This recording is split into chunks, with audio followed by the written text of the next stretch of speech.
Good evening, everybody, and welcome back to the Canadian Football Fanatics, and thank you for tuning in to the final Canadian Football Fanatics weekly show of 2024. Folks, we have ourselves a Grey Cup champion, the Toronto Argonauts, winning the second in the last three. I believe they're eight straight since they've went to, and just remarkable game. It was obviously billed as kind of a David versus Goliath story coming in with Nick Arbuckle. Nobody really giving the Argonauts a chance, and they go in and they keep it close, and they break things open in the fourth quarter. Obviously, the final score I think was 41-24. Looks a little bit more lopsided than the majority of that game was. Built on defense and special teams, who was having the better field position, and ultimately at the end of the day, the Toronto Argonauts win the Grey Cup. As you can see below, Nick Arbuckle named the most valuable player of the game, so he writes his Cinderella story even more. And Dejan Brissett, Canadian Ontario boy, wins most valuable Canadian. Blake, thanks for joining me, buddy. What are your thoughts? Yeah, it's as people that have seen my tweet, it's bittersweet that the season is over. I mean, it's kind of crazy to think. I know you and I have said it the last few weeks, but it literally does like seem like yesterday almost that you and I were up in Kamloops. All nine teams were getting excited for the season to start. The Lions, of course, had that Grey Cup or bust expectation. They obviously did not win the Grey Cup, and we'll talk about what that led to later on in the show. But all in all, it was a great week. As you said, I don't think 41-24 really indicated the how close the game was.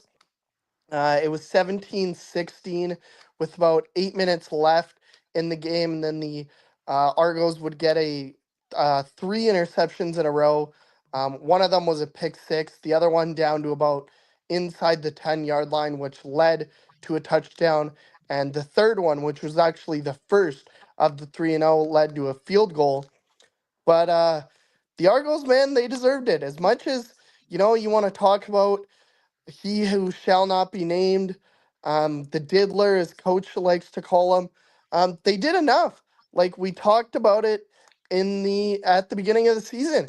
Could the Argos do enough until he came back?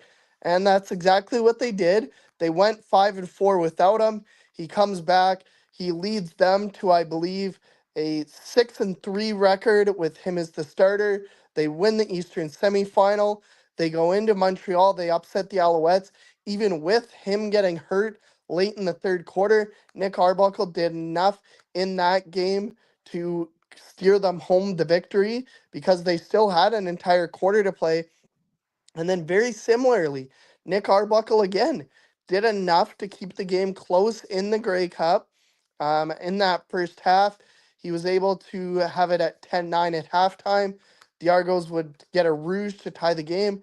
They actually took the lead.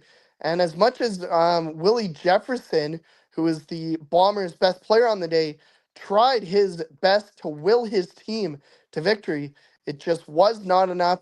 The Argos, as much as people outside of Toronto don't want to hear it, as much as maybe they don't deserve it, I don't agree with that. I said it all along. Like as soon as he went down, I would be cheering for the Argos because he was not in the game. Nick Arbuckle deserved it, and the Toronto Argonauts, they were the best team in the back half of the season. They're probably deserving champions of the 111th Grey Cup.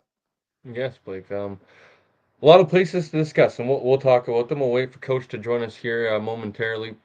Unfortunately, tonight we will be without the fourth member of our foursome here every Wednesday night. Shane won't be joining us. Unfortunately, just some work schedules. But tonight we'll be talking mostly Grey Cup. We'll obviously get to some news at the end. We'll talk some Ed Harvey, Rick Campbell, news that has dropped so far in the off season has already began. Blake, we finished the season Mhm. on Sunday, and here we are in off season mode already, and things are going to start to come quickly. We also got I actually haven't gotten to the Ryan Rigmaid and Neil McAvoy press conferences yet. I'm excited to hear what they have to say afterwards. And I know seeing just some of the clips and some of the quotes that have been coming out on social media that VA is also going to be starting to those conversations will start to be had. So we're going to start to getting some news here, man, hot and heavy, and it'll be off season mode before we know it here.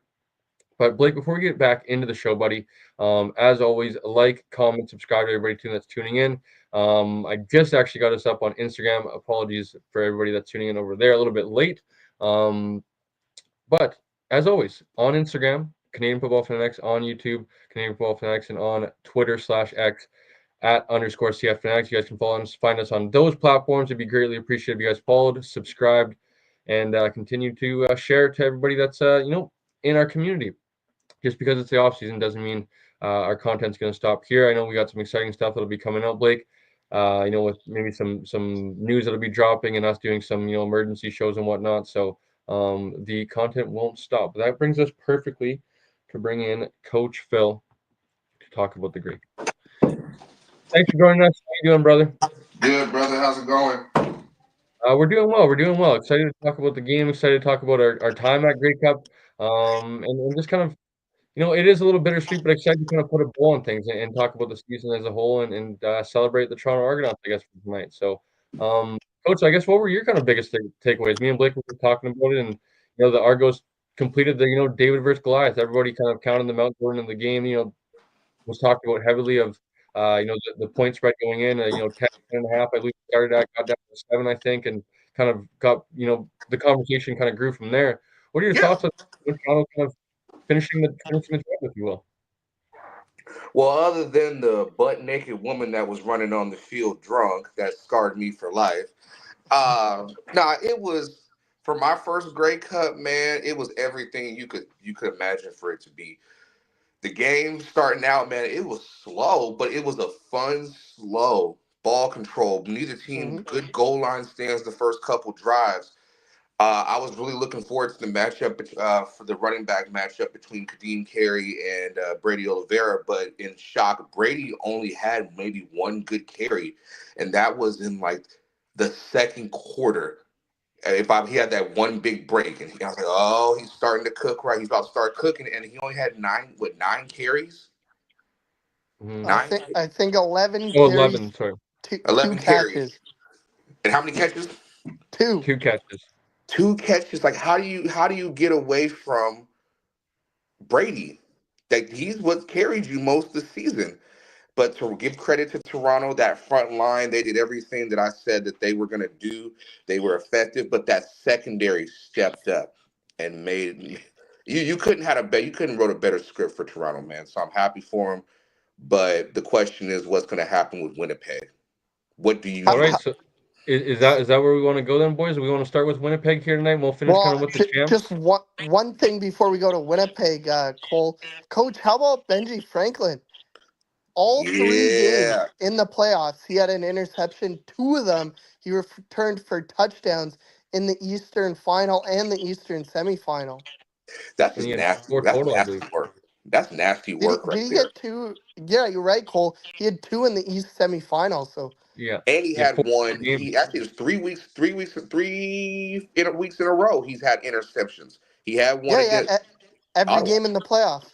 Ottawa, but he also had the one when I was at when they played Ottawa the week before the East semis. Oh, so 4 weeks in a row. Okay, 4 weeks okay. in a row, he's had picks. Man, that's some Josh Norman stuff right there. I'm fascinated by Benji Franklin. But yeah, let's start with Winnipeg, man. Let's address the elephant in the room. What the fuck was up with I, Buck I Pierce?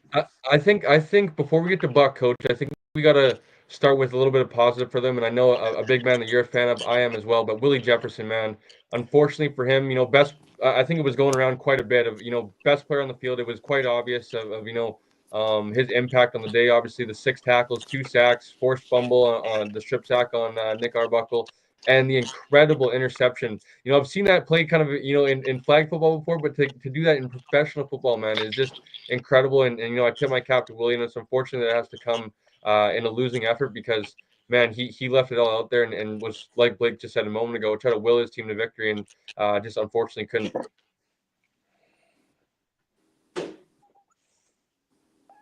What are your thoughts though, Coach?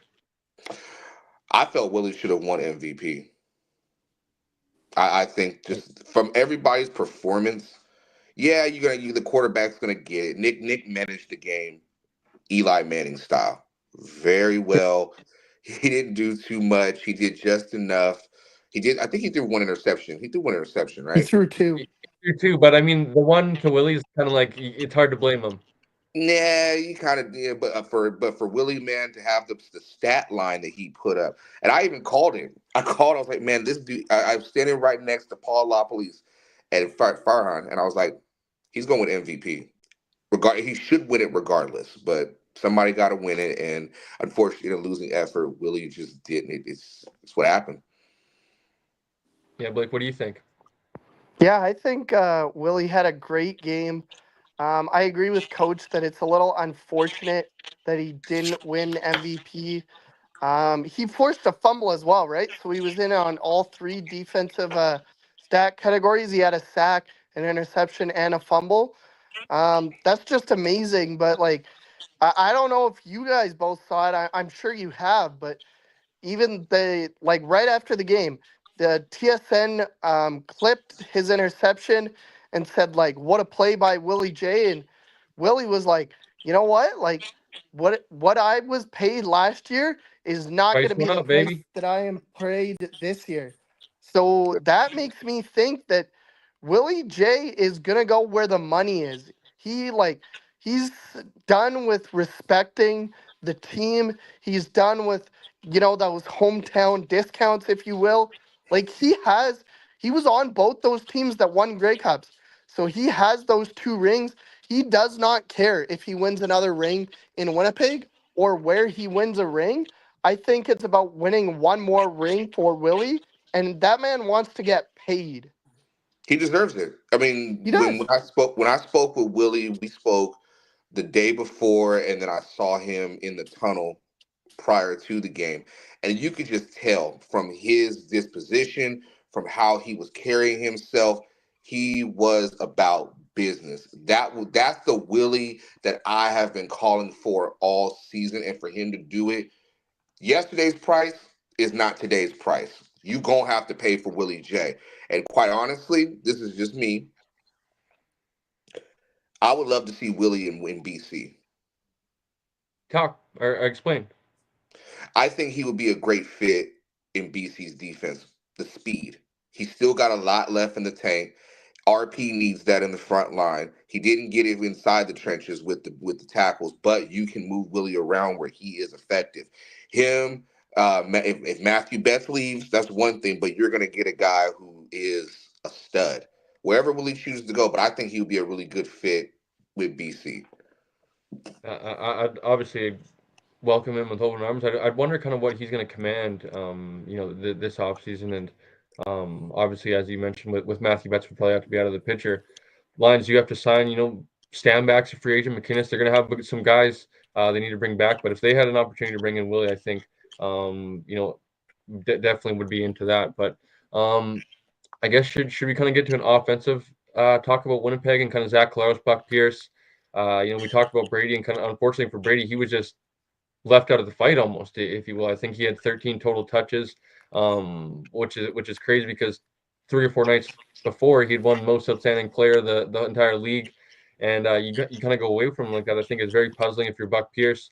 But Blake, wherever you want to start first, buddy, if you're maybe a little bit more kind of leaning towards Buck Pierce and placing the blame towards him, or maybe just Zach Klaus and him kind of being, hasn't played well all year at times. He had a game, I think he had that one 6 touchdown game. But other than that, I really feel like this offense has really thrived because Brady Oliveira's found his form, the last 12 or so weeks of the season. Yeah, I mean, I think you got to place the blame on both Buck and Zach. Like it's pretty clear that Zach is not a playoff performer, and you guys might want to disagree with me on that. But in almost every single playoff game that Zach has played in, he has been outperformed by the opposition quarterback. More times than not, he gets bailed out by his defense and or his running back in Brady Oliveira. But when it comes to the Grey Cup, especially the last three Grey Cups, when Brady has been shut down, Zach has not been able to get the job done. However, I do also believe that you got to place some of the blame on Buck Pierce.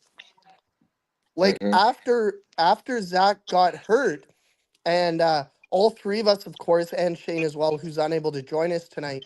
But all four of us in total were at that game. And Coach, you might have been able to know just a little bit more than Cole and I, because Cole and I were up in the stands. You were on field level there, but up in the stands, we had no idea what No idea. happened. I was Hmm. on the side of the benches, as I quite normally are. Coach, you saw my seats. You know how good they are. But we saw Zach run off the field, and I didn't know what happened. And then Willie J gets that interception, and Zach's nowhere to be found. Like Dembski had gotten, I believe it was Dembski, had gotten banged up on that very same series where Zach got hurt. Zach comes or Dembski comes back for that drive after the Willie J interception, but Zach had not. Terry Wilson takes over as quarterback.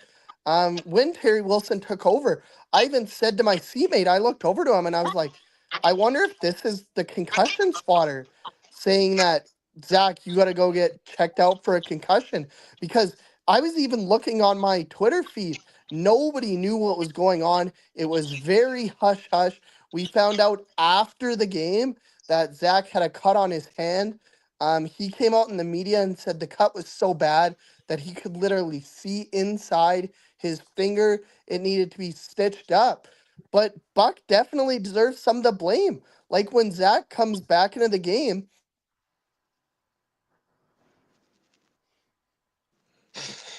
Little technical difficulties, I'm guessing. It's a Yeah, I little. love it. I You get a got a phone. phone call You get a again. phone call.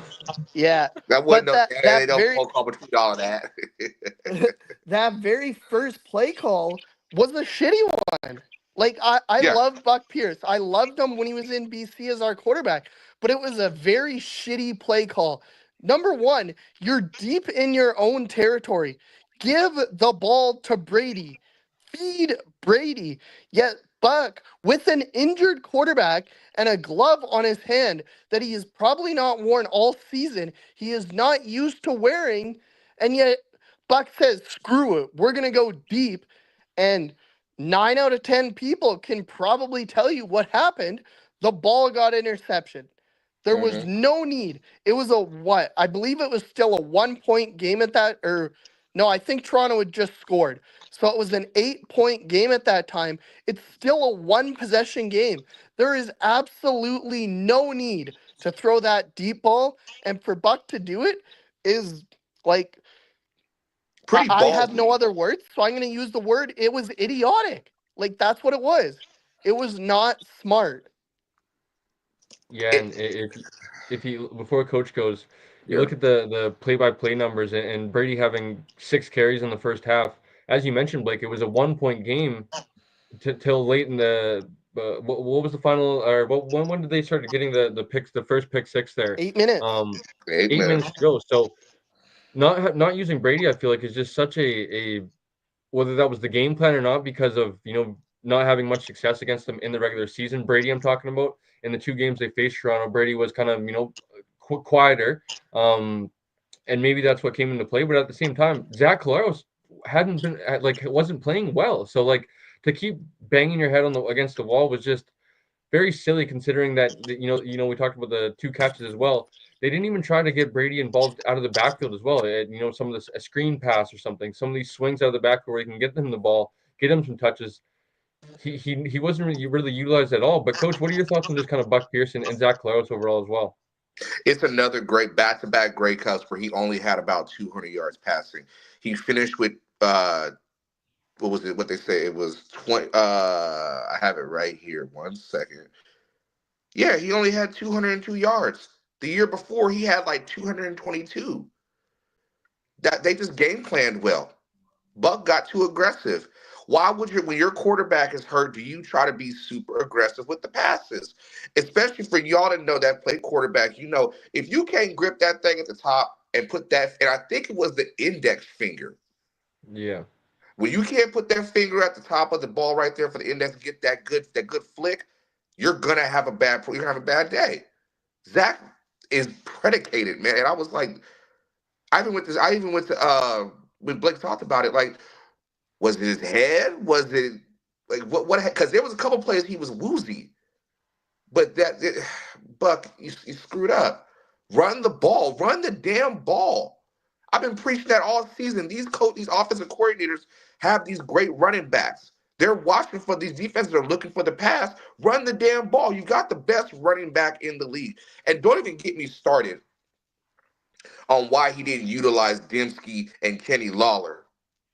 That made me mad. Kenny only got targeted, I think, 4 times throughout the game after he And they came Yeah, were off all of in the first half, were I was they gonna say they're not? very early too. the one where he was double covered on the one where he fell. It was like, what are you doing? Are you what is your game plan?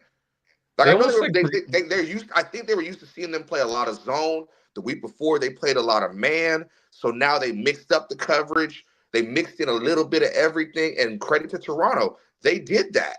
They kept Winnipeg on their toes. That's how I saw it.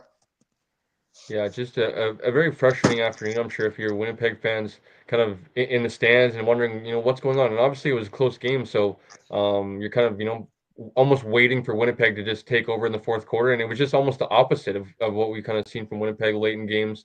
And Toronto really ran away with things. But I feel like maybe enough about Winnipeg since they didn't win. Or is there any final things or thoughts about Winnipeg, fellas? I'll wait till we get to Toronto. I think you got to give all the credit in the world.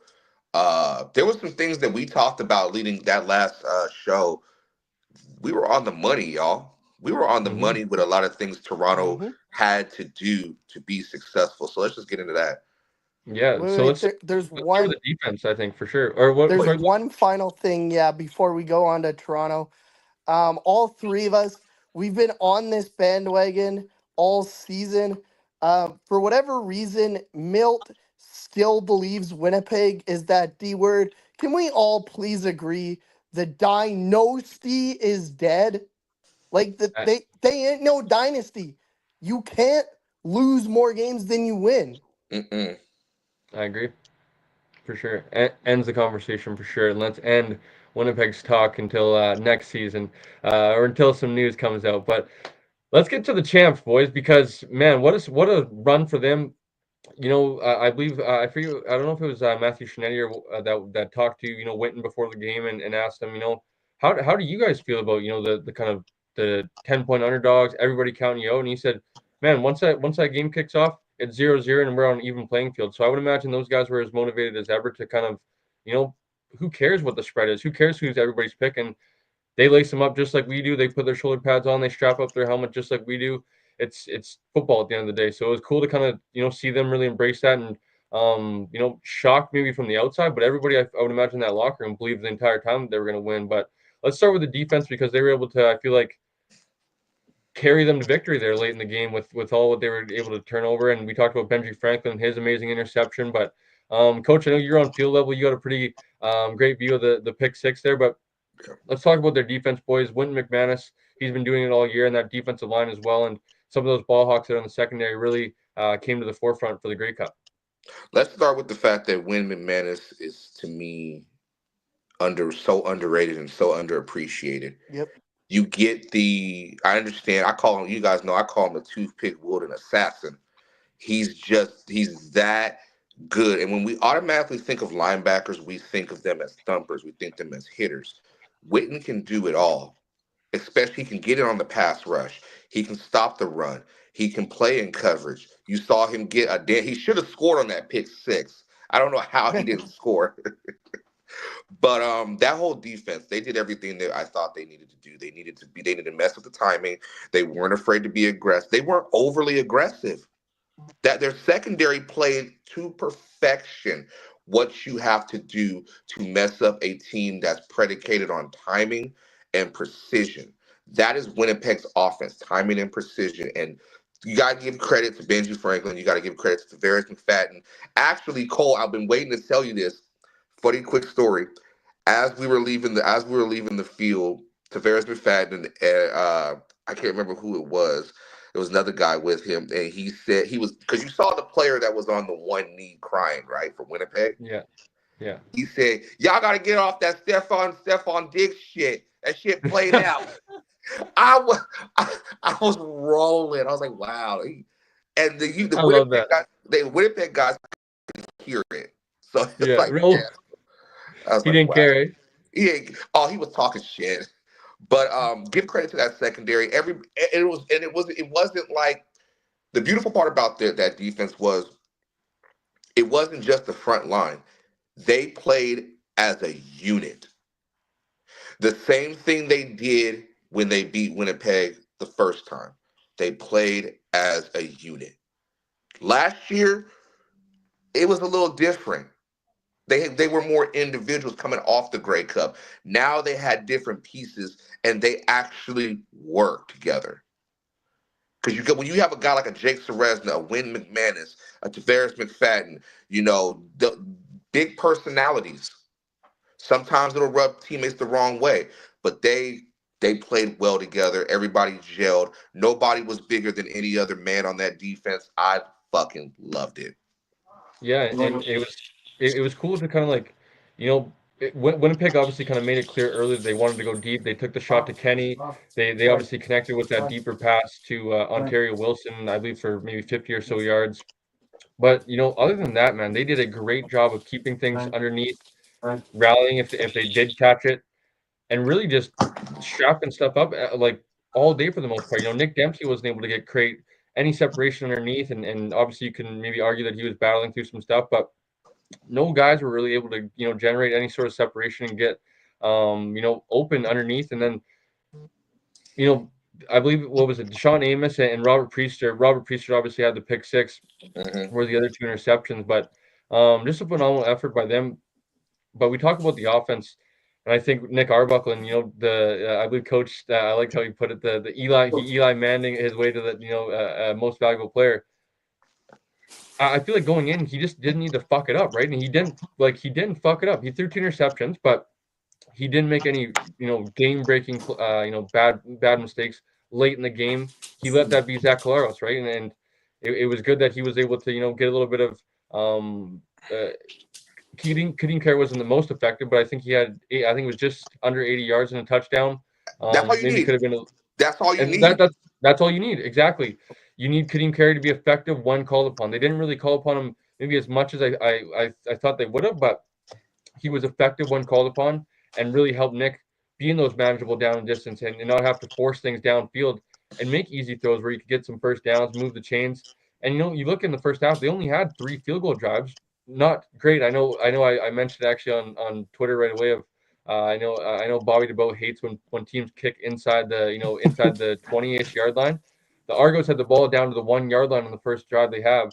They take obviously the delay of game. They don't snap the ball. They back it up to the 6 yard line, kick the field goal, and I'm like in my seat. I'm like, man, like you're not going to beat the Bombers with field goals. But at the end of the day, they kind of knew, right? Don't fuck things up. Take the points when they come. Our defense is going to ball out. Our defense, we're pretty confident that we have a game plan that's going to be able to stop Winnipeg from being Winnipeg, and they delivered it in the day. So They let's I guess beat talk them. about Blake. Anything else about the defense or coach? I was gonna say real Uh, quick. Go ahead. Go ahead. no, go ahead, coach. Well, if you look at the stats, they beat them in every fucking category offensively. 252 passing yards, 92 rushing yards, 41 for a team loss. They did a lot. 303 net offense, 5.4. They had a good it didn't look pretty, but if you guys saw this during the game, they didn't beat them with the deep ball. They only had one big play, and that was to Coxie where he mossed Nichols, Yeah, but they beat them with yak. yeah. Every touchdown was yak, yak, yak. It had a after the catch, beat them in space. Make your receivers outbeat their secondary because their secondary might be young, but they got some vets out there that can't keep up. They did Yeah, that. and coach, I've something that might tickle you, might not, but did you guys happen to notice that the Bombers on that Brissett touchdown pulled off a reverse Saskatchewan? Oh, I did see that. Yeah, they only had They 11 guys they on had the field. 11. No, they had Yeah, 11. yeah. They had Ooh, 11 on the field. but you know what the game changer was? What's Lucky's. Check out. that? Lucky's fumble. Yeah, I was just Yep. about to say. That I'm glad that you. led to Toronto's first touchdown of the game. Yes. So, now whether I think if you, I went back and watched the game on the broadcast copy because in stadium I was in the opposite end zone, so all we saw was just the fumble. Yeah. Now broadcast copy, it looks more so like Lucky kind of coughs that thing up, and then, so it was kind of cool. There was three basically U Sports, products that kind of chipped in there for the Argos with Fraser Shopik, kind of forcing the fumble, kind of making it come loose. And then Jack Cassar, obviously Carlton product, was the one that covered it. And as you mentioned, they scored the touchdown. The next play it was Kevin Mitel who scored the touchdown. Obviously former of the University of Laval. Laval. So three esports Wow. doing like that, three Canadians to make impacts like that. I think is super cool. But as Coach was saying, was definitely the TSN turning point of the game and swung things in Toronto's favor from there and kind of the avalanche, the dam broke, if you will, as soon as they got into the fourth quarter. I believe that punt, the fumble punt happened in the third quarter, if I'm not It mistaken. did late in Things the kind third of quarter. things kind of leveled out a little bit, and then the Avalanche kind of broke open when the Argos started to have the turnover party. But Coach, what were your thoughts? On field level, could you feel it on? You were able to walk behind the benches and stuff like. Could you feel kind of the momentum swing in the Argos' favor there? They were trying. Well, for the Argos, man, they was hyped the whole thing. From the players that weren't playing, that were in street clothes, they were talking to each other. Whereas with Winnipeg, it was I see helmets slamming. I saw there wasn't a lot of talking. It was like I'm looking at the tablet, okay, and nothing changed. Toronto made the adjustments. Now I was in the end zone when Lucky fumbled, and I was recording, and I couldn't get a good angle of how he fumbled. You Yeah, got I told you. yeah, and I was like, there ain't no fucking way. There ain't no way Lucky's fumbled. I just sat here and hyped Lucky up and wanted him on a team, and he fumbles on the biggest stage. But again, they're all three facets of the game. It special teams. Yes. And even hmm Winnipeg got a block. They got a blocked field goal. Yep. So Yep. No, it was a blocked punt, but then a block punt, they yeah. yeah, Oh, but then they gave the the Argos a legal. first down. What Yeah, was the because call? the Okay, no so touch so the interference, call, whatever. Cole, you do you want me to field that or do you want to field that You, one? you feel that because I've never heard. I didn't know that was Okay, so I went back after the game. I actually went back during the game. Somebody tweeted it out. Hmm. So it was um Coach, I'm not sure if you had a chance to talk to him at all over the weekend, but Lucas Barrett, who was the vice president, Yes, yes, um, yes. That's my yes, boss. yeah, he's the VP of about. media operations. He was standing in front of me for a majority of the game. I met Lucas back in the summertime when I toured CFL head office, stuff like that. So we actually asked him, we're like, because even in stadium, like the penalty call was very hard to hear. Right. So we're like, what the heck was that? So we asked him, and he's like, it's loose ball interference. He's like, in all my time with the league, I think I've seen it called twice. So what happened was on the fumble, even though Toronto recovered the fumble and it would have been a turnover on downs anyways, the ruling on the field was that the Winnipeg player, I don't remember the offending player, but in trying to get the fumble, pushed a Toronto player, which is an illegal action. Yeah. It's a loose ball foul, and a loose ball foul in the CFL rulebook, no matter where it happens, on what Automatic down first down. and what the distance is an automatic first down from where the foul occurred. So that What is how cuck rule Toronto got a ass first call is down. that? That is a Yo, I cuck rule. That is the I most. couldn't believe it. What? Sorry, Blake. Tell me again. What was it called? What's the name of the What's it call? It's called? it's a loose ball foul. Oh, it's like in basketball where when you're diving for a ball and okay, I didn't even Yeah, know that exactly. existed in football. And it's No, loose ball yeah, interference. apparently it's a rule. Blake. It's called loose ball interference.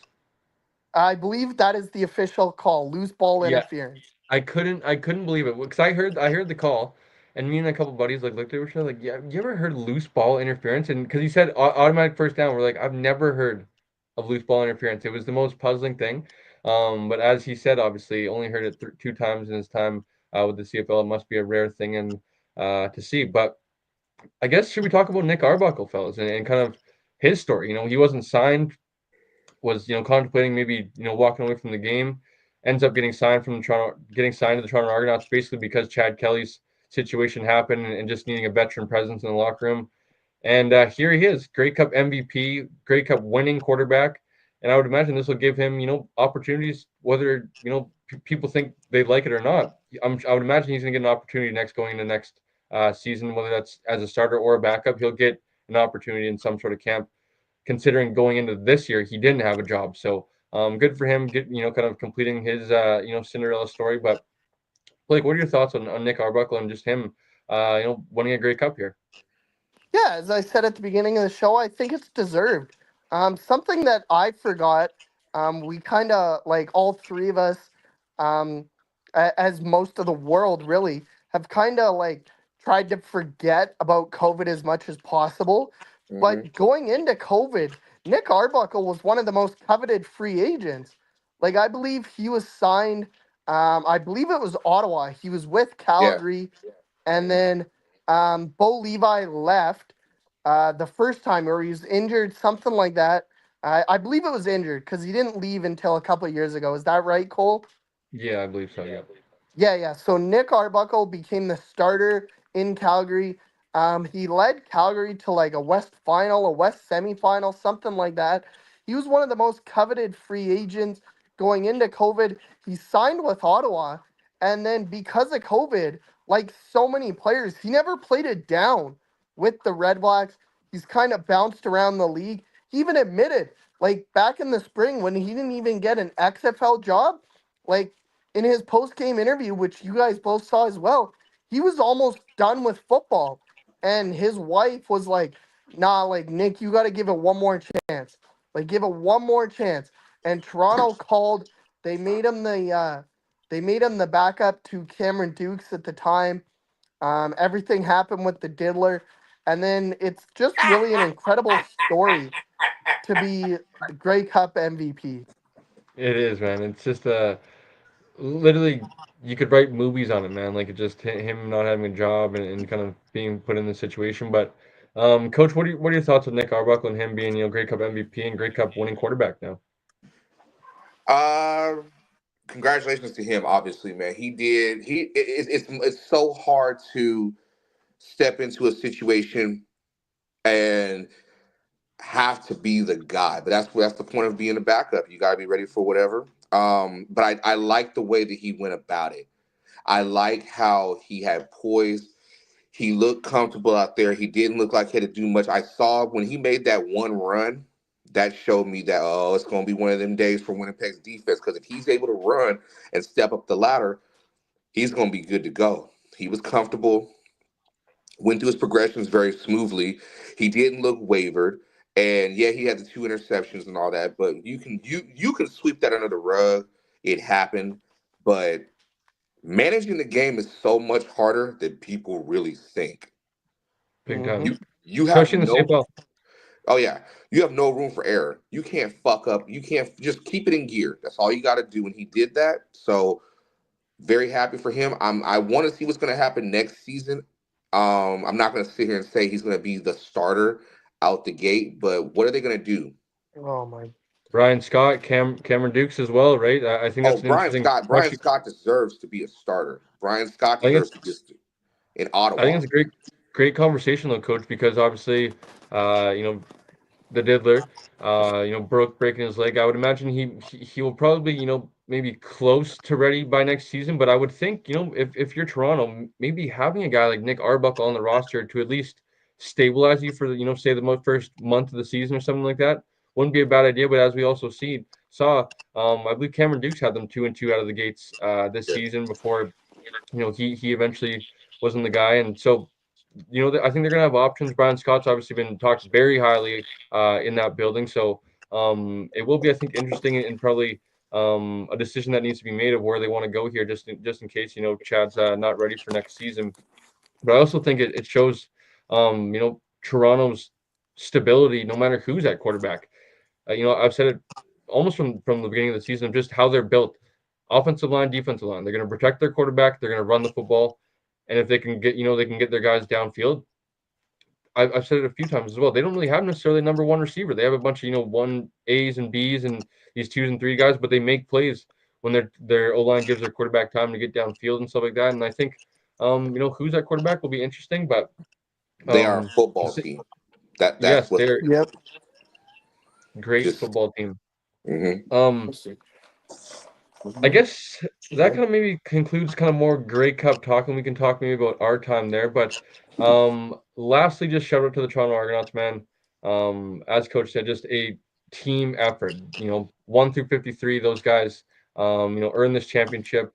It wasn't, given to them by any means. They deserved it and took it from, beating Montreal, beating Winnipeg. They didn't, duck anybody going through the tournament or anything like that. They beat the hardest teams. And, as Blake said, they were probably the hottest team in the last 2 months of the season post Labor Day, winning a lot of games, playing a lot of good football. And it should be interesting to see how they, go into this offseason with, winning another championship will only, create free agents wanting to go there and stuff like that, and just build that fan base up even more 2 and 3 years. If I'm not mistaken, the last 8 times they've been there, 8 wins in a row. Just an absolute crazy fact for the Toronto Argonauts. But boys, any other thoughts on the game or anything like that before we can kind of maybe talk about our experience at Grey Cup? Nah. Nah, I'm All right, good too. I think we covered it all, at least let's game start. wise. Let's start with Coach. Coach, you were obviously able to have a ton of access, which we knew going in with your announcement with TSN and the CFL and stuff like that. How was it for you? I know a big part of it for you was being able to have your boy there with you and being able to have him enjoy as much as you did as well. So how cool was that experience for you guys, and just what was your first Grey Cup like? To pop my Grey Cup cherry, I guess you could say, was an experience I'll never ever forget. It was all business. It was work. I didn't really get to go to the festival and do. We got out a little bit. We got to the kids zone, did that, but it was a lot of work, a lot of production meetings, a lot of learning the ropes, where you can be, where you can't be. I'll be honest. Sunday, this was like right before the player announcements. My nerves were bad. I cried. I genuinely cried because I was like, dang, bro, like we really here. Like, how did we get how the fuck did we get here after 3 years? What is going on? And my son, he was like, Dad, he went to the porta potty. I didn't know it. And he was like, Dad, are you crying? And I'm like, yeah, I'm crying. And he was like, oh, okay.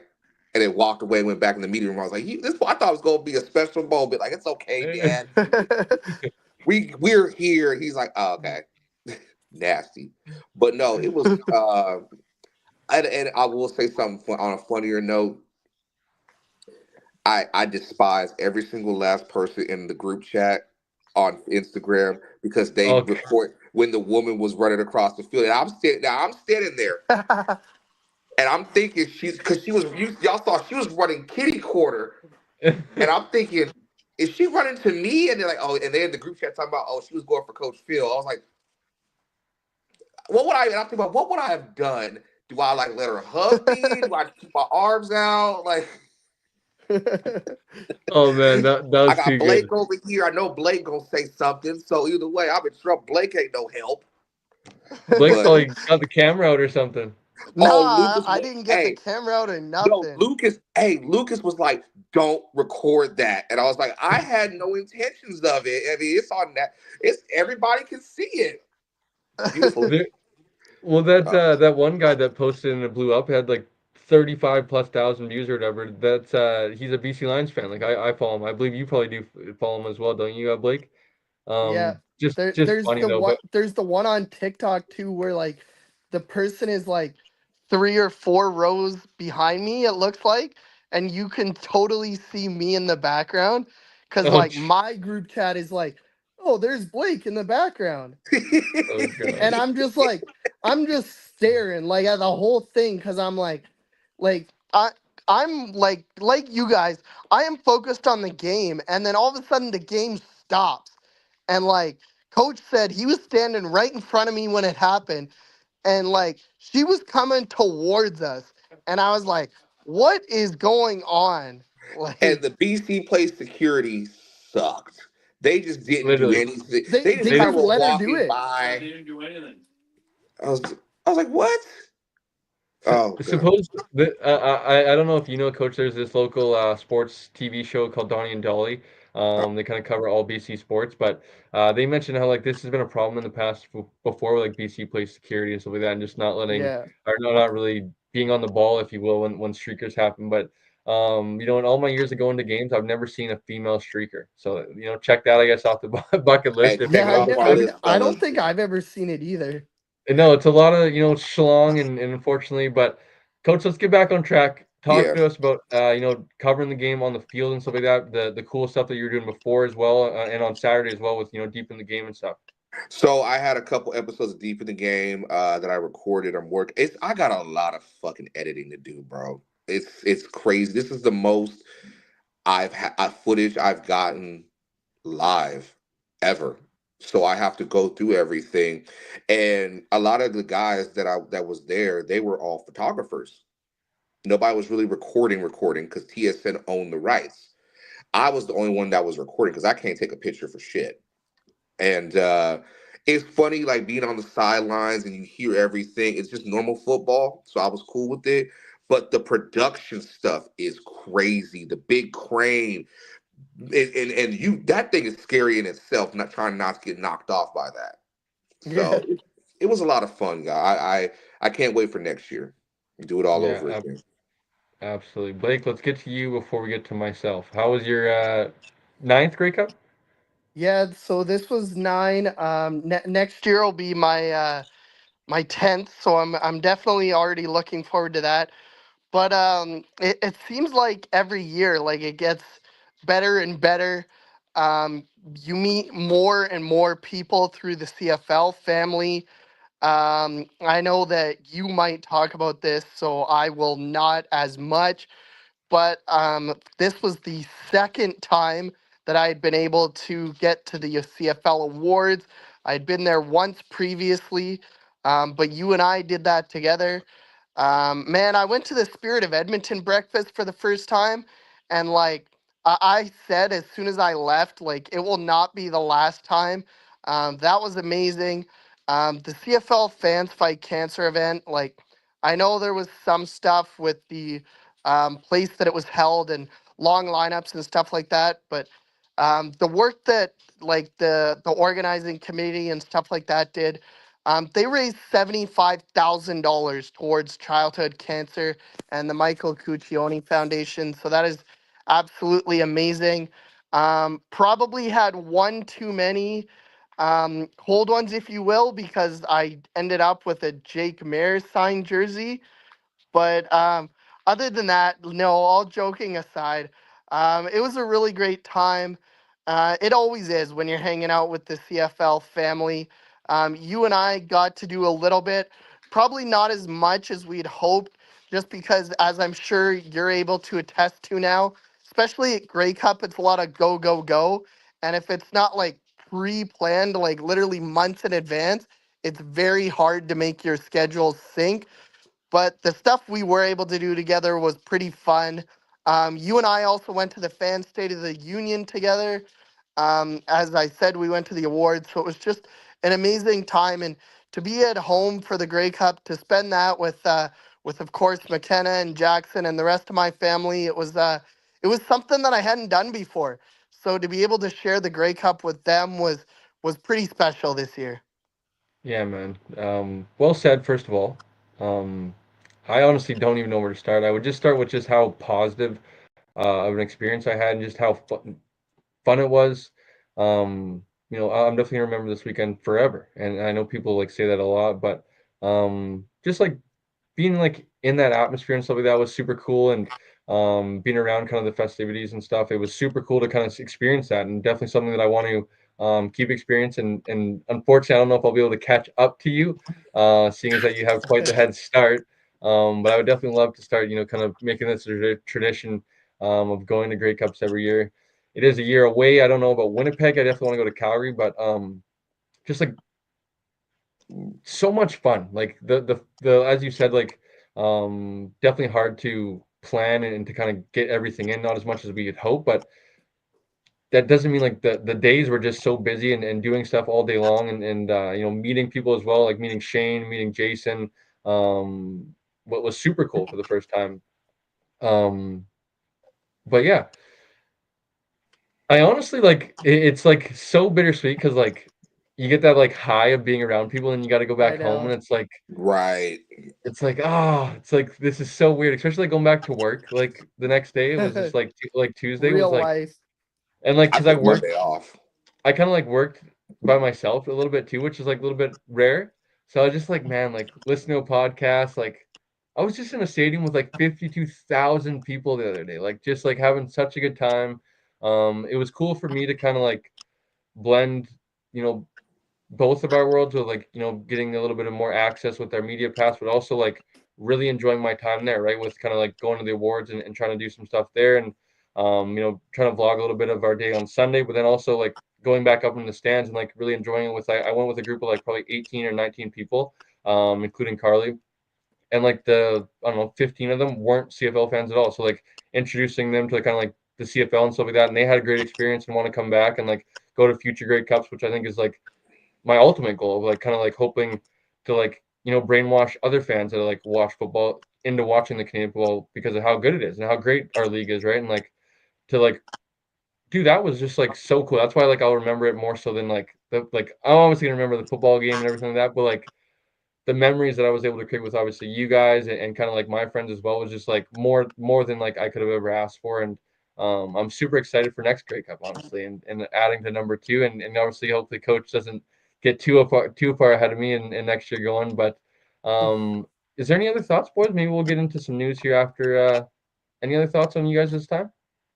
No, I think we covered it. I mean, that I definitely I just want to say that like the highlight it's been almost a week now, so I think you and I can share this. But I put this out on Twitter. My highlight would probably be tied between the Spirit of Edmonton breakfast, as I mentioned, and the fact that you and I got into the awards, both of us wearing hoodies, sweatpants, and runners and like Yeah, our media pass. Like that's literally what we were wearing. We were I wearing will hoodies. I will add, Coach. I wasn't wearing sweatpants. Blake was. I was wearing pants. I'm glad y'all were wearing something below the waist. Thank you very much. No, Okay, but like that we were that's number one. severely underdressed. I I had not anticipated going to the awards, so the fact that we kind of ended up in that situation was very like surprising, and then the fact that we were very underdressed was like ultimate like sticking out like a red thumb.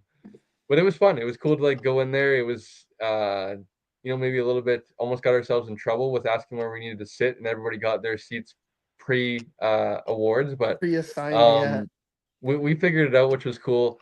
And I would say of the CFL, I know it sucks, and they kind of obviously want to make as much money as possible, but like so many empty seats are there. I feel like CFL fans would Mhm. love to be there, to witness that and just to fill the ballroom up even more. I think to make those players feel special is important. So super cool to be there, and that'll I guess wrap up Grey Cup, boys. I can't believe it. That means off season basically is starting when we talk about the next topic because we got some firing news usually Tuesday after the season, or some hiring news, I guess, which maybe we should start with first. Some positive news from Edmonton. I guess depends on how you look at it. I know Coach and I maybe are a little bit disappointed with the candidate that they chose, but the Edmonton Elks going with Ed Harvey for the second time, obviously former BC Lions general manager as well, but has quite the history with Edmonton, and he comes back as the general manager slash VP president. Um, Blake, what are your thoughts, buddy? What do you think this means for Edmonton's organization? Yeah, I mean, I think that two things can be true. I think it's a good hiring for the Elks.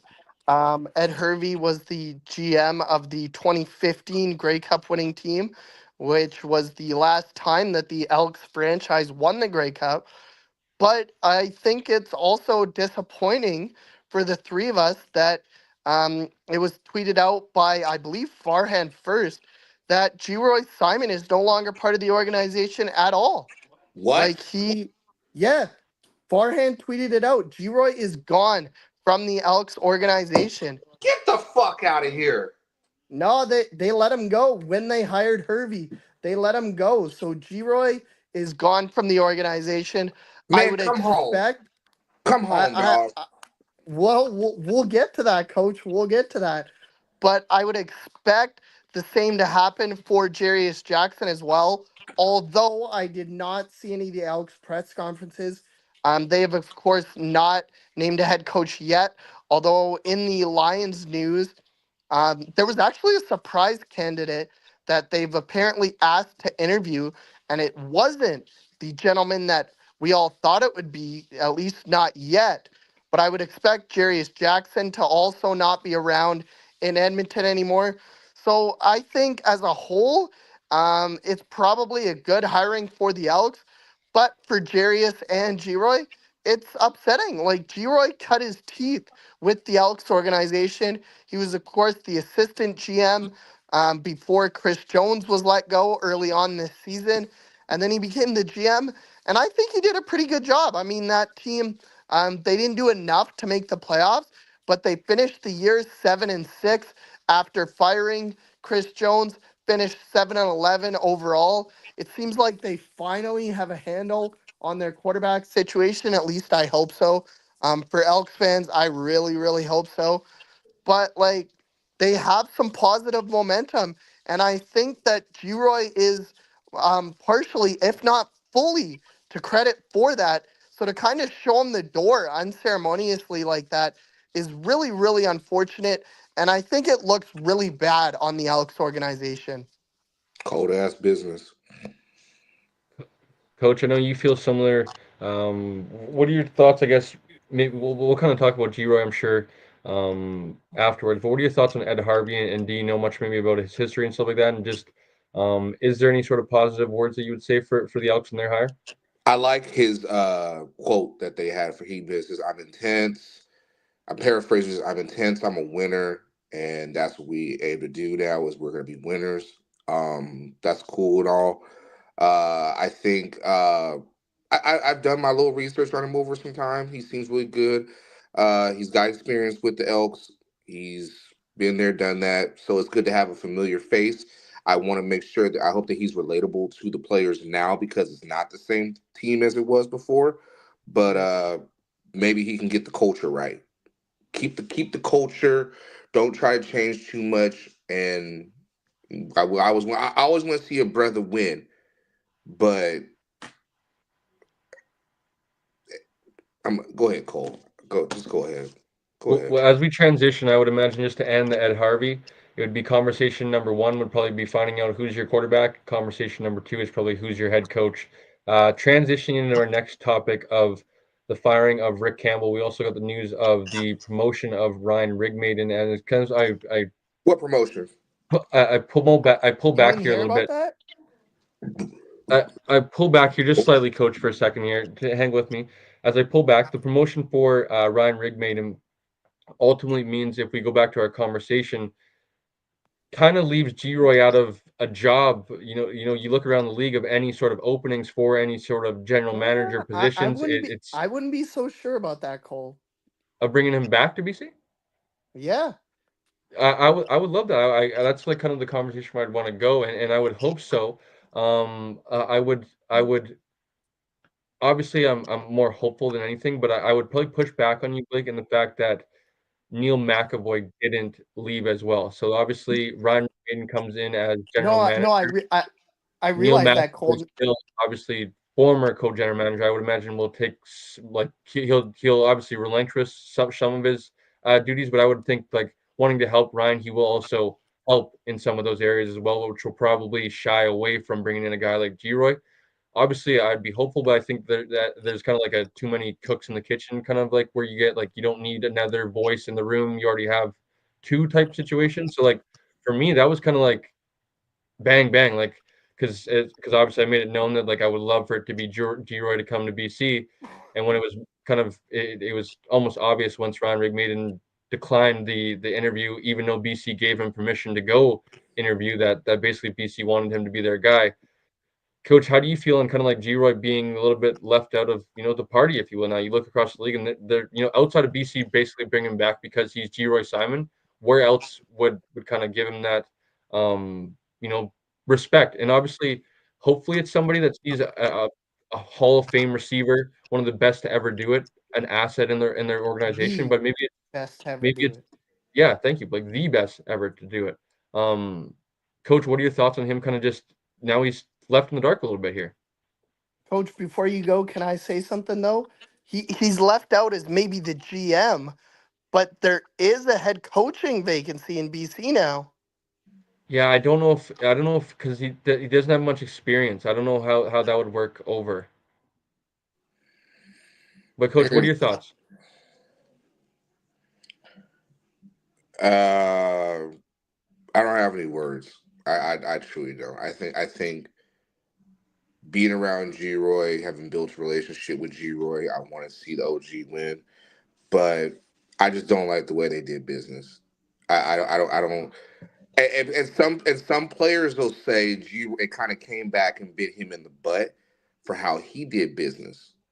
I'm not privy to all that. I know a little bit, but not a lot. But and they'll say it's karma, but you never want to see somebody lose their job or have a not even be in the. I don't know if he even got interviewed. Did he get interviewed? I don't know if That that was ever that made public. yeah Okay. wasn't made public, so I would think he did, I would hope so, because man. he That was I would would the be that would hope. be interim. that would be fucking disrespectful. Disrespectful.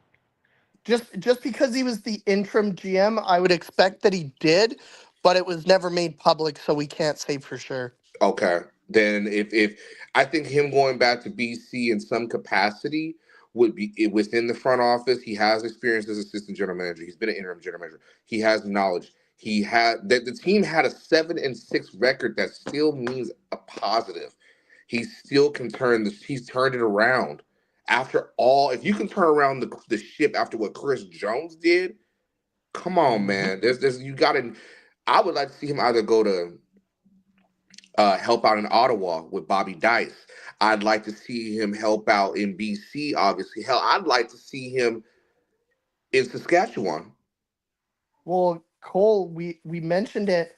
Now, correct me if I'm wrong, but Ed Hervey came over from Hamilton. So does that not leave a spot open in Hamilton? Nah, they have two these they have some guys from the Giants or something. Someone posted it. Edom Raw posted about two guys from the New York Giants or something Okay, that okay. yeah, I so missed that, so I wasn't sure. yeah. Um, for me, I would maybe wonder if like G-Roy could be like some sort of advisor, some sort of offensive, consultant or something like that. Even like at that level to bring him into BC, like he's an asset. Whatever you have him in your building to do, he's bringing some value to your organization. So I just find it super hard that he's in this situation now after what he kind of did, and then to be in this situation now and only be 9 teams. You're kind of only you're slim pickings, man. It's kind of Hmm. good that it happened, now this point in the off season, but where's he going to go? We will see. Hopefully, it's not long before he lands on his feet. And we wish, obviously, all three of us wish G-Roy the best of luck, and hopefully see him soon and back in the CFL next season. So that brings me to Rick Campbell being fired out of BC. I think the writing was out, on the wall. We obviously heard it in some talk shows throughout the week last week of Julio mentioning that it probably happening Monday. It happens Wednesday. Um, you know, I guess Blake, we'll start with you, buddy. What are your thoughts that it finally happened, and then just the promotion of Ryan Rigmaiden and Neil McAvoy? Farhan made it clear that it wasn't a, him, losing kind of responsibilities. It was him wanting to remain professional and kind of staying on board. That's the only organization he's ever been with, and I think that was pretty cool for him to, be professional like that and kind of step aside a little bit. Yeah, no, Farhan, as you said, made it very clear that it was actually Neil that said, I will move into this. I guess he's Vice like, president. yeah, vice president now. So I will move into this position so that we can promote slash keep Ryan.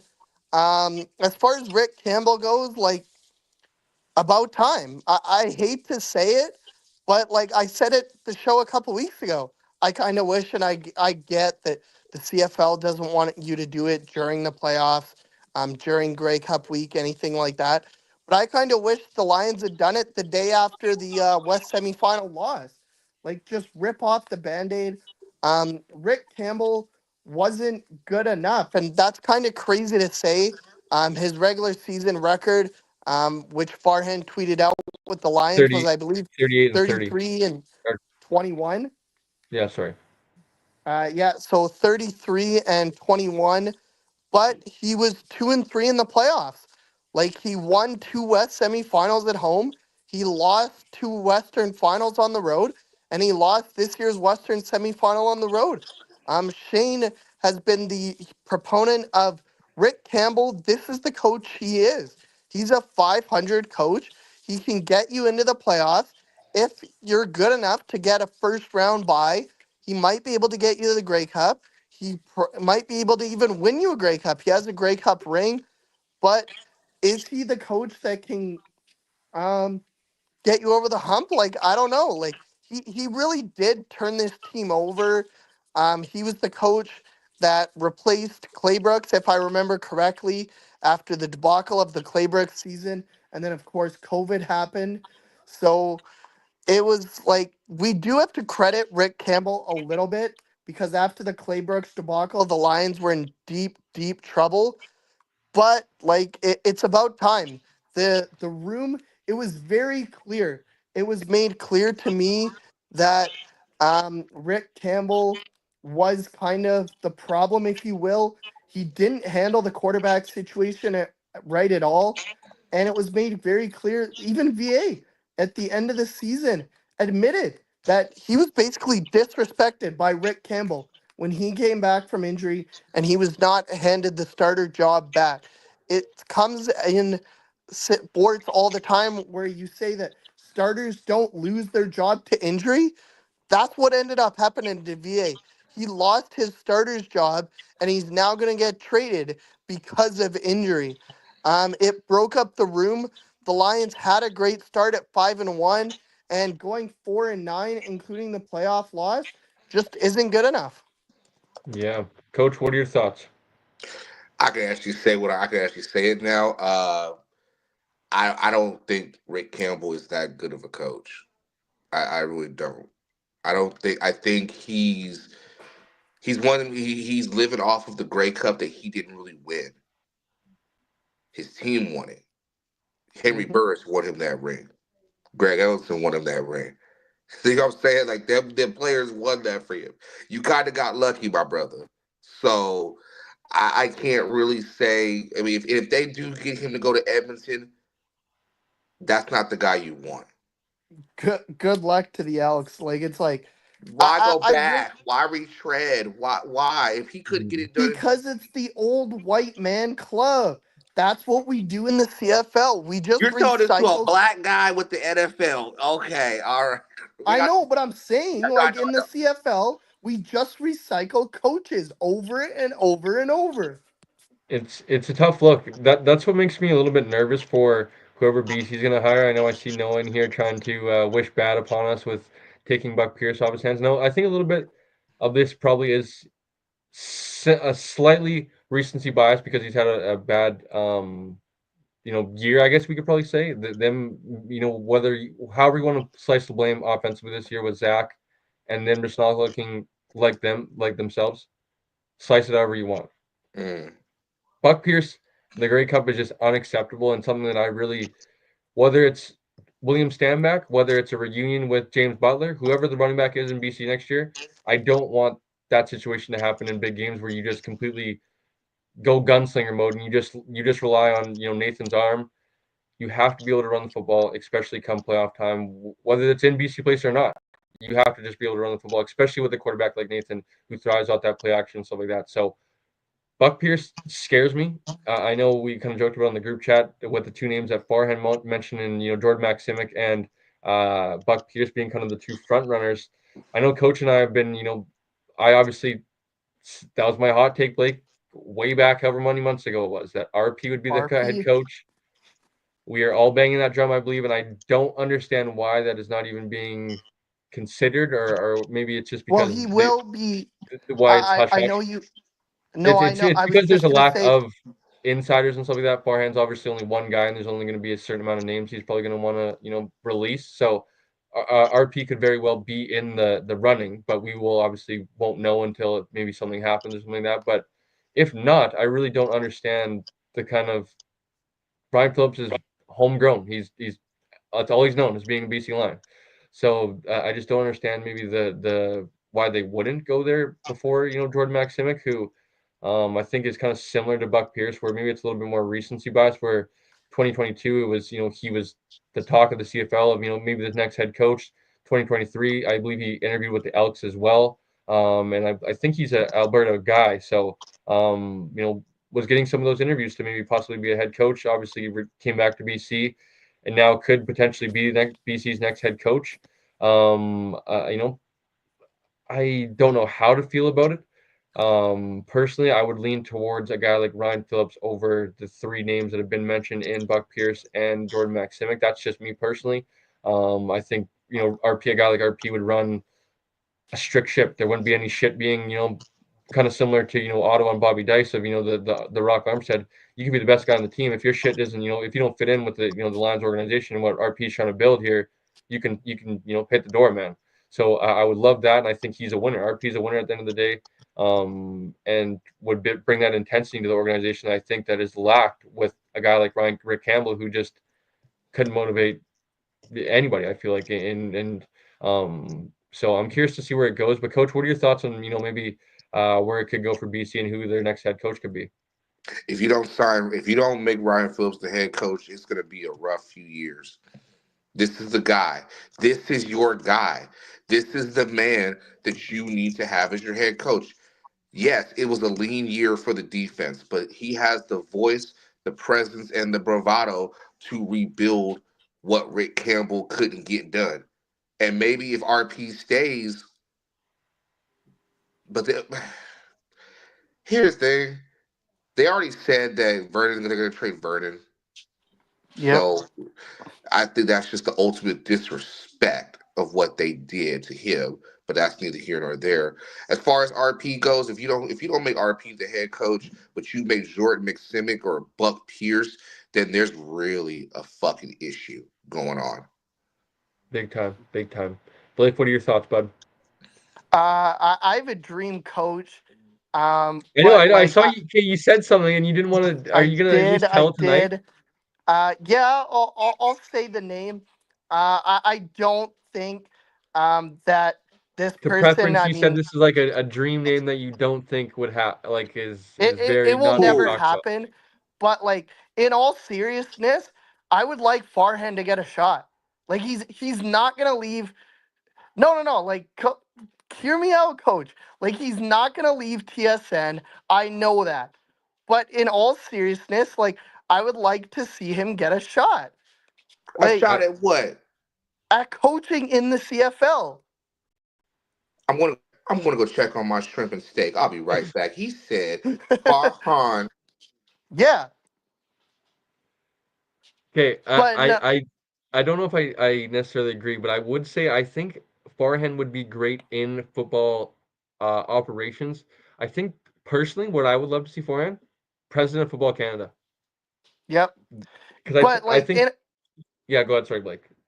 no, like in all seriousness, as I said, that will not happen. He's not leaving TSN. He's very comfortable where he is. I also think he's And too I'm much of not a saying that. family man too.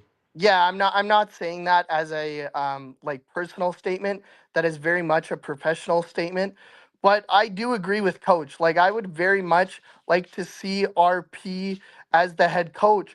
Although I don't think it's going to happen because a couple of the people that I talked to at Grey Cup, and I'm not going to spoil the sources, but they were very bullish on RP not becoming head coach. They actually thought that RP was going to not be around when they announced that Campbell was not around anymore. So I think that I would love to see RP be the coach. I also mentioned it earlier on that the Elks had a surprise name that they had asked the Lions to interview. They have not. Rick Campbell is under contract for 1 more year. So technically, the Elks have to ask the Lions for permission, even though they fired him today. The Elks have asked for permission to interview Jordan Maximic. They have not yet asked the Lions for Sure. permission to interview Rick Campbell yet. Right. So, can you imagine? They're just taking our sloppy seconds, basically. Like they want either Rick Campbell or Jordan Maximic. Which at this point, if you take Jordan Maximic, that kind of takes somebody out of the running, which would leave us obviously probably with Buck Pierce and or somebody else. Obviously, you're not going to bring back Rick Campbell after just firing him. But Farhan mentioned that Rick Campbell seems to be the front runner as of now in Edmonton. So I'm curious to see. And I think it's just such a puzzling decision if you're Edmonton.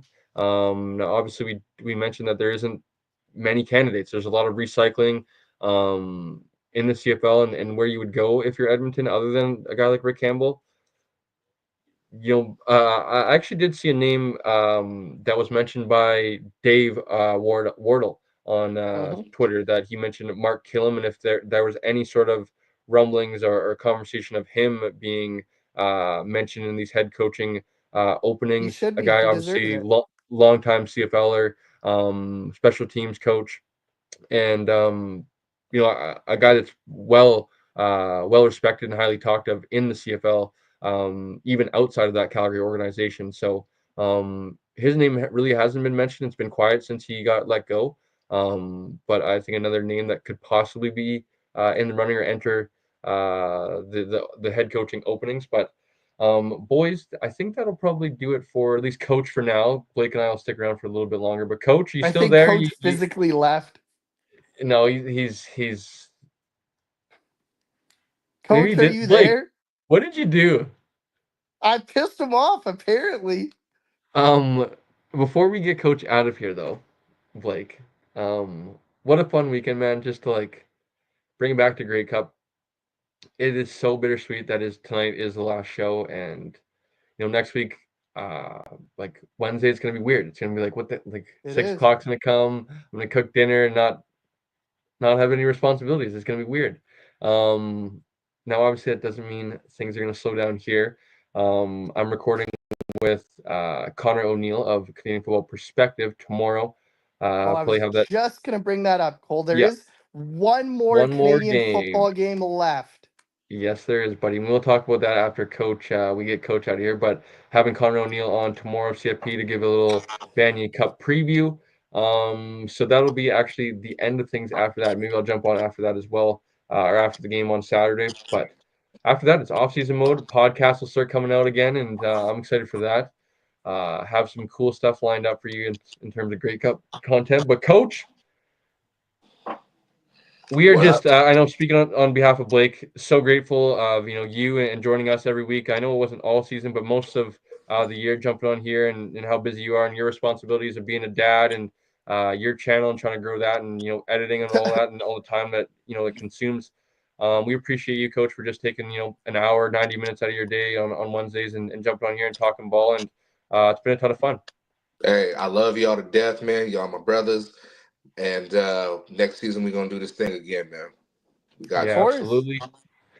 And This is only year one, Coach. We're not stopping. Oh, nope. good. We in here And then.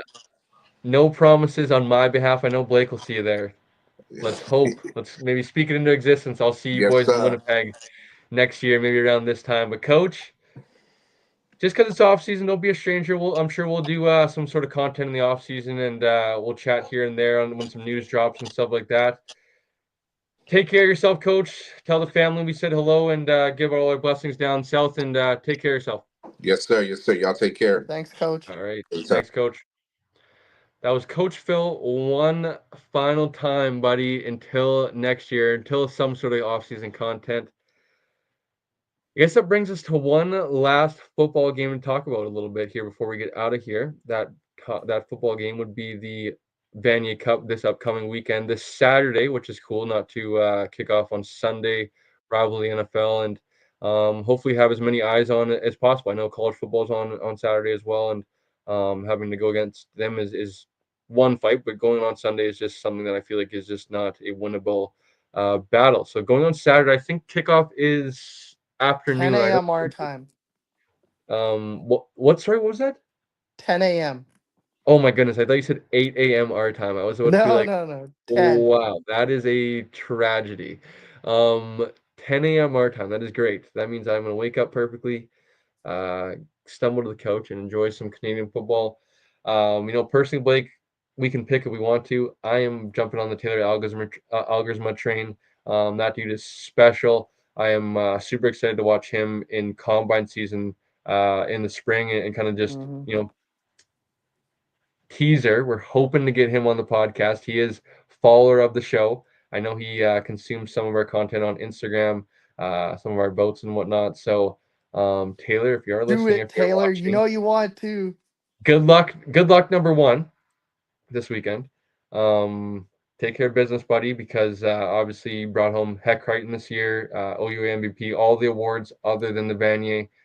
Has had a phenomenal Yet. playoff run. Yet, yes, and it's surrounded by a great group of offensive cast. I believe it's Ethan Jordan. I believe is his receiver. Who a guy that we'll probably get familiar with come combine time. Blake, he had, basically put up similar. I believe actually not similar. I believe better numbers than Kevin Mytel did last. No, not last year. 2 His years Heck ago. Crichton, yeah, his Heck Crichton year 2022. So this Ethan Jordan kid is supposedly pretty good. Now, whether you want to, he's playing with the best quarterback in the country. That sure helps. But let's just say he gets drafted to you, who knows where. He's going to be playing with a pretty darn good quarterback at the next level. I would like to think that he's going to be able to showcase him just as much as Taylor Algersma did. So, super excited to not just only Taylor Algersma, Arnaud Desjardins, another quarterback who's going to go through this, combine process in the spring. A guy that's been talked about as a CFL prospect. I don't know if he's as polished as a guy like Taylor Algersma or even a guy like Jonathan Senecal. I think for me, the thing that I've said all along is, I'm a big fan of obviously Canadians and, them getting an opportunity, especially the quarterback position. Not only this spring are we going to get, one or two, we're going to get probably multiple. And I think that just adds to, you know, whoever you get on the train of, if you're, an Algersma guy, a Senecal guy, having five guys in the race. Jackson Jasinski should be one of them. Curtis Rourke. Curtis Rourke. If he continues the way he is, he's going to be a guy that gets drafted. Probably not first overall. It'll be a guy that gets drafted maybe late first into the second because they Well, I know he's think going to be. He's Curtis going to will be be yeah an NFL. NFL. Yeah. He's at the very least from what he's done, he's going to get a tryout, a training camp tryout where he's not going to be coming to the CFL at the very least from what he's Ohio done already. State this weekend. So At the very least, from what he's already done, I would imagine he's going to probably get a look to be drafted. Like actually hear his name called. Maybe Mhm. that's a day 3 thing, but at the very minimum, this kid is getting a training camp offer where he's going to be in a training camp somewhere. Now it depends on how much security, how much guarantee money he's going to have. If he's going to stick around for maybe this whole year, I think that probably keeps a team away from drafting him first overall because they know he's not coming into the CFL probably in his first year. More likely, year 2, maybe even 3. Who knows how long they get an opportunity for? That'll depend on draft positioning. Having that Christian Vino, I believe his name is. He went to Pittsburgh. Then I believe he went to Nevada. I think he is draft eligible as well. Two or three guys, probably Garrett Rooker. I don't know if he's going to be, a guy that gets drafted. I think he'll get a combine invite. I think he is a little bit too raw still. I think he's a good quarterback, a good U Sports quarterback, but at the next level, I think he is a little bit too dependent on a guy like Isaiah Knight opening up that play action. Now, obviously, going into a CFL team, maybe you can thrive off, James Butler or something like that that's on your team or something like that. But I'm tending to lean towards the cream of the crop of this year is going to be Taylor Algersma and Jonathan Senecal. The other 3 or 4 guys will be very good guys. Nothing to, saying this, I'm not trying to discredit them because they're getting those looks and all that stuff. I just think when it comes to the CFL level, they'll be maybe a little bit step behind, and it's just a phenomenal feat for them, and just will continue to trailblaze and showcase for the next generation that they can be a quarterback in the CFL level. And I wish all 4 or 5 or 6 or whatever those guys the best of luck, and we'll be rooting for all those guys that get invited to the combine. But unfortunately, I don't think all of them will get an opportunity. Blake, what are your thoughts on the game before we get out of here? Laval and Laurier. Yeah, I think it's going to be a really good game. Probably as it quite often does end up happening. It's probably the two best teams in U Sports this year that are battling for the Vanier. But I think Laurier is just too good. As you talked about, Cole Taylor Elgsma, he's by far and away the best U Sports quarterback in U Sports. And he's proven it all season long.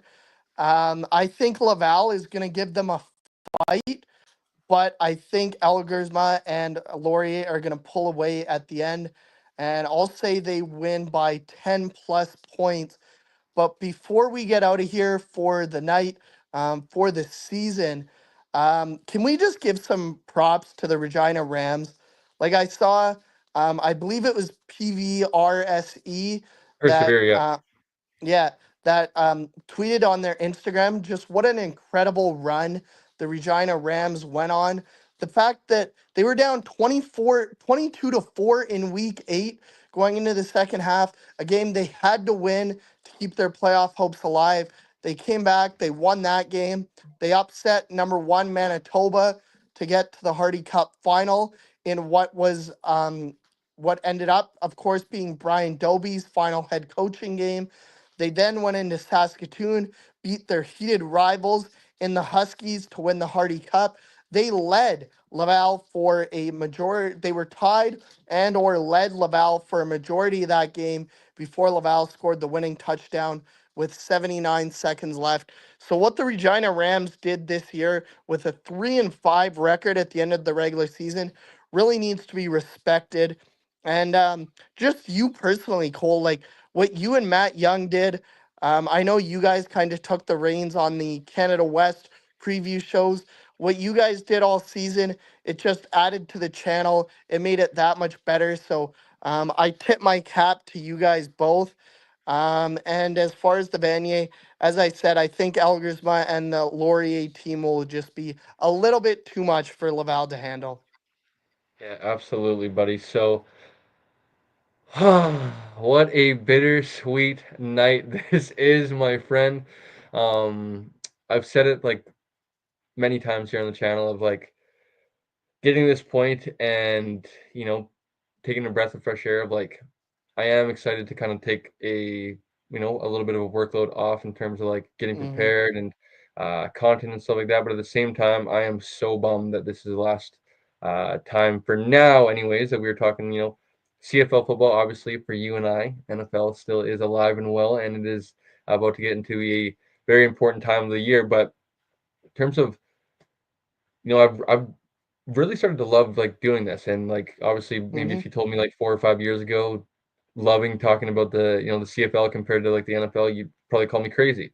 But like I love this now, and kind of doing this every day is like a part of my routine, and I love like Monday, Tuesday kind of understanding like preparing for like Wednesday kind of thing, and then like Thursday and the Canada West show, and then us doing like some BC Line stuff, and it's almost like my routine of like Monday through Friday of like I almost have something to do after work. And obviously I know you joked about obviously having more time to watch the Canucks, obviously the way they're playing right now.